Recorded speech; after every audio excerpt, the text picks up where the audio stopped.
શ્રી વલ્લભાધીશ કી જય, ગિરિરાજ ધરણ કી જય, શ્યામ સુંદર શ્રી અમને મહારાણી કી જય, શ્રી ગુસાઈજી પરમ દયાળ કી જય, શ્રી ગોકુલ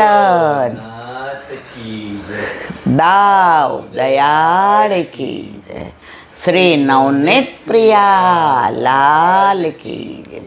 अपने माथी बिराजता सेव्य स्वरूप की जय। बधाई वैष्णव ने जाजा करें जय श्री कृष्ण। ઉનાળાના દિવસો પૂરા, ગ્રીષ્મ ઋતુનો વિરામ, હવે આવશે વર્ષા ઋતુ.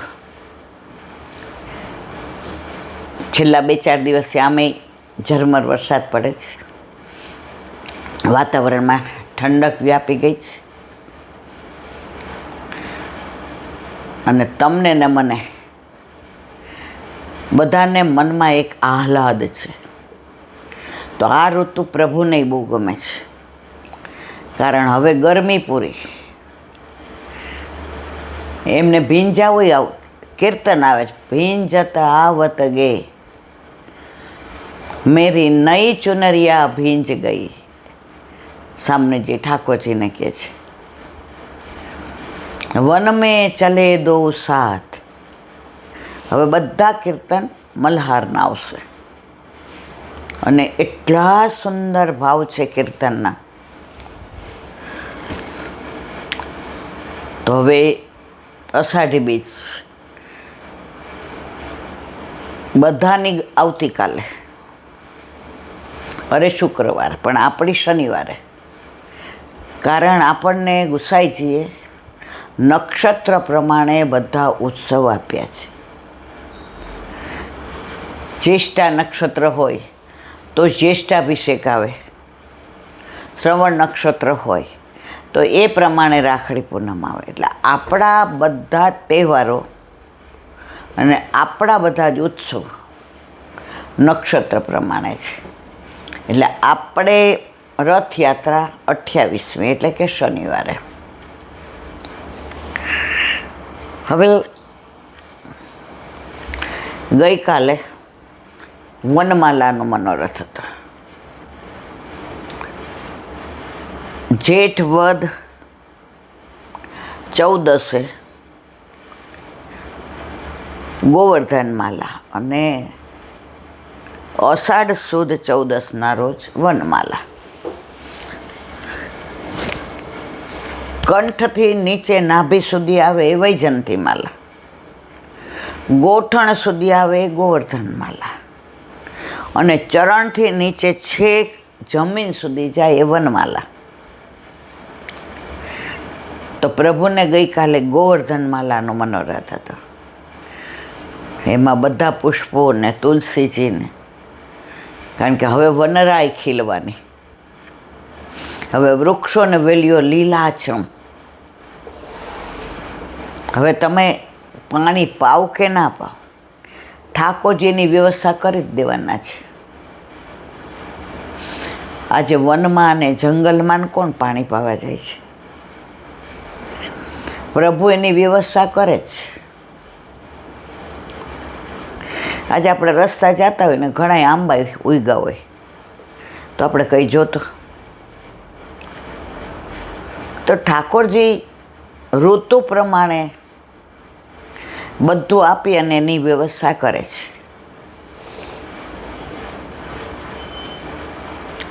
એટલે જેઠ અષાઢ સુદ 14 વનમાલાનો મનોરથ આવશે. વ્રજની આજુબાજુ 196 વન છે, 132 વન. એમાં 96 વનમાં સાચા પુષ્પો થાય. સાચા એટલે જેમાં સુગંધ આવે ને જે આપણા પ્રભુને લાયક હોય. જો ગુલાબ, મોગરો, ઝાંય, જુઈ, કેતકી, ચમેલી, અપરિજાતા, વાસંતી, આ બધા સુગંધીવાળા અને સાચા પુષ્પ. આપણા ઠાકોરજીને આ બધા પુષ્પો આવે. ગલગોટાઈ ન આવે ને ગોટાઈ ન આવે ને ઓલી શું કહેવાય આપણે બારમાસી એવા એકેય ફૂલ ના આવે. હવે ઠાકોરજી પહેલાં ગિરિકંદરામાં બિરાજતા, પછી વલ્લભ પધાર્યા અને અખાત્રીજે નાનું એવું મંદિર બનાવીને ત્યાં પાઠ બેસાડ્યા. પણ પાટોત્સવ તો સાધમનો જ. કેમ કે મંદિર સિદ્ધ કરીને પાઠ ત્યારે બેસાડ્યા.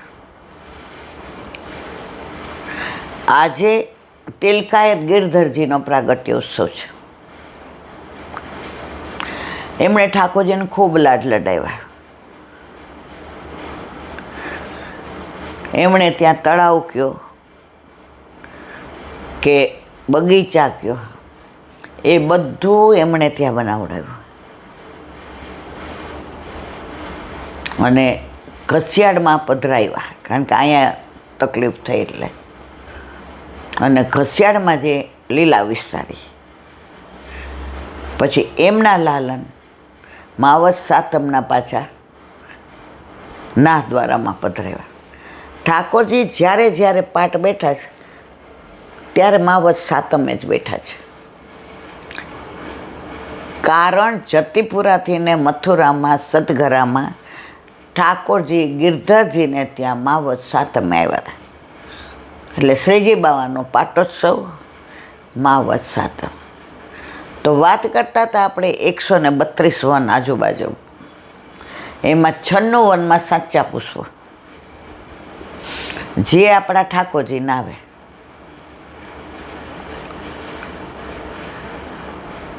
હવે ઠાકોરજી બહાર ગિરિકંદરામાં બિરાજતા ત્યારે તો વ્રજવાસીઓ જે પુષ્પ મળે ઠાકોરજીને ધરાવતા.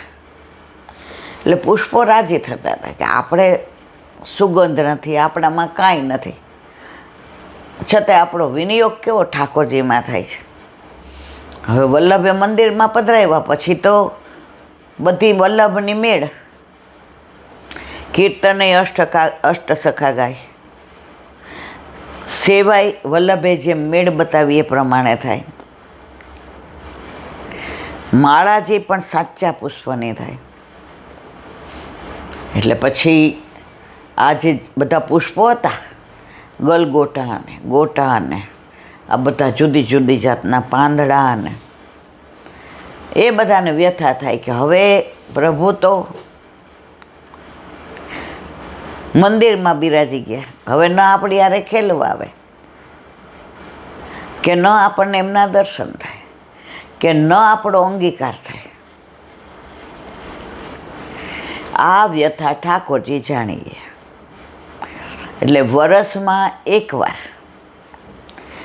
એવી વનમાલા બને, એમાં બધી જાતના પુષ્પ, સુગંધ હોય કે ના હોય, કે સાચા હોય કે ખોટા હોય, કે બધી જાતના પાંદડા, કે બધી જાતનું લીલું, પ્રભુ માળાથી ધારણ કરે. જેટલી લાંબી થાય બધા આવવા જોઈએ અંદર. પ્રસન્ન થઈ ગયા કે પ્રભુ અંતર્યામે છે, આપણા મનની જાણે છે. પ્રભુ વૃક્ષોની વેલની મનની જાણે, આપણે જાણે જ ને. તો આપણે એમ જ માનીએ કે આપણે ઠાકોરજીને કહેવું પડે, નહીંતર ખબર નહીં પડે, એટલે માગીએ પાછા. હું માગું ને તું આપે, ભાઈ એમાં તારી ખુદાઈ નથી. તો સમજીને આપી દે ને એમાં જ આપણને મજા આવે ને. તો પુષ્ટિ માર્ગમાં સૂક્ષ્મમાં સૂક્ષ્મ સેવા પ્રણાલિકામાં આ બધું વણી લીધું છે. ઠાકોરજી પુષ્ટ કરાવ્યા એક બેને, પછી ટગર મળે, ટગર ઝીણી ઝીણી કર્યો, એટલે એને એમ કે આ મોગરાની કર્યો છે. હવે એમની હાથ પેઢીમાં કોઈ વૈષ્ણવ નહીં, કોઈએ બ્રહ્મ સંબંધ નહીં લીધેલું. એમને બધાને ત્યાં માતા ને મહાદેવ. હવે આ બેનને વૈષ્ણવનો સંગ થયો. એટલે બ્રહ્મ સંબંધ લીધો, ઠાકોરજી પુષ્ટ કરાવ્યા. એટલે ઓલા બેન રોજ સાંજે એમ કે દર્શન કરી લીધા હોય તો હાલ ફૂલ લેતા જાય. એટલે આ કે મને માળાજી નથી આવડતા. એ કે 2-3 દી મારા ઘરે આવજે, હું કરું ને તું જોજે, તને મને નહોતા આવડતા, મને ભગવો દિવસ શીખવાડ્યા. ઓલા બેન ગયા. એ કહેલા તું ખાલી એકલો ઊભો સોયો ભર. એટલે એણે તો એક આડું ને એક અવળું ને એકમાં ચોઈટું ને એકમાં ના ચોઈટું. ઓલા 4-5 ત્યાં ઓલા બેનનું એ આમ ન કરાય, આમ ઊભા પરોવાય, ઠાકોરજીને દંડવત કરતા હોય ને એમ આમ ન કરાય. એ કે ફૂલમાં હું એ કે ના આમાંય સૂક્ષ્મ ભાવ છે, એવી રીત ન કરાય, એક આડું ને એક અવળું ને. પછી કે જો આને થાક કહેવાય. થાક હોય ને ઢોલકની જેમ સહેજ મોટો હોય, આ ઊભા પરોવ્યા ને એમ થાક મોટો હોય. એમાં જો આ કોયલ પીળા, કોયલને અપરાજિતા કહેવાય, પીળાને વાસંતી કહેવાય. આવી રીતે ગુલાબ. એટલે ઓલી એ પાછું ગુલાબ હતો ને એ એક બાજુ ઓલું સફેદ દેખાય ને એક બાજુ ન દેખાય. એ કે આમ ન કરાય. એ કે ભાઈ તમે તો બહુ કચકચ કરો છો. એ કે પણ એકવાર શીખી લે પછી તાર ઠાકોરજીને આનંદ આવે ને તારા હાથે કરે તો. એ કે આમાં સફેદ દેખાય તો વાંધો. એ કે સોહાય નહીં. આપણે બ્લાઉઝ સીવડાવીએ છીએ તો એક બાઈ અવળી ને એક બાઈ હવળી સીવડાવીએ છીએ કે એવું ન કરાય. એ કે તો પ્રભુમાં એવું હોય, દરેક વસ્તુ પ્રભુને સોહાય એવી હોય. લા હું તો શીખવાડું, એટલે શીખવાડું. એ કે આ સરસ લાગે છે. તો કે ગુસાઈજીએ વલ્લભે બધું સરસ, કારણ કે આ રસોવય છે, આ કલા નિધાન છે, એને જેવું તેવું ન હાલે. ઓલી તો 2-3 દી આવી. એટલે ચોથે દિવસે આણે કીધું લે ઊભા પરો. 1-2 આગા પાછા ત્યાં પણ સરસ પરોવ્યા. પછી થાક ને મણકો ને પછી કે બેન હવે હું કરીશ મારા ઠાકોરજીને. એ કે આપણા પ્રભુને જો આપણી જ ગમે, હું બનાવીને મોકલું ને એ ન ગમે.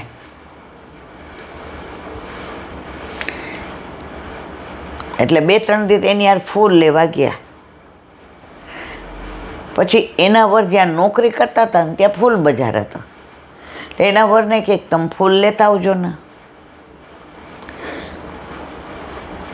એટલે ઓલાને એમ કે આ મોગરાને કોળી તો ટગરની લઈ આવ્યા, ટગરની ઝીણી ઝીણી. હવે એમાં સુગંધ ન હોય, એ આપણા કામને નહીં. હા આમાં હિંડોળા કે એવું બહારની જે હોય ને એમાં કામ આવે. હવે ઓલા બેને તો જોયું. એ કે મોગરાને ફૂલ નહોતા મળતા. એ કે હતા પણ આ જો સરસ હતું ને તો એમ થયો લઈ જાઓ, આપણા ઠાકોરજીને નવું ધરાવીએ. હવે તો બેઠા 8-10 ડગર ભર્યા અને એમાંથી ને જે સેજ અમસો રસ નીકળો અને આંખમાં ખજવાળ આવી. આંખ હોજીને દડો થઈ ગયો. ઓલું અયડું ને પરાગ્રજ. ઓલી કે આજે નહીં થાય હોય. એ કે માળા એના વરને કે તમને એ કે મને આવું ન ફાવે.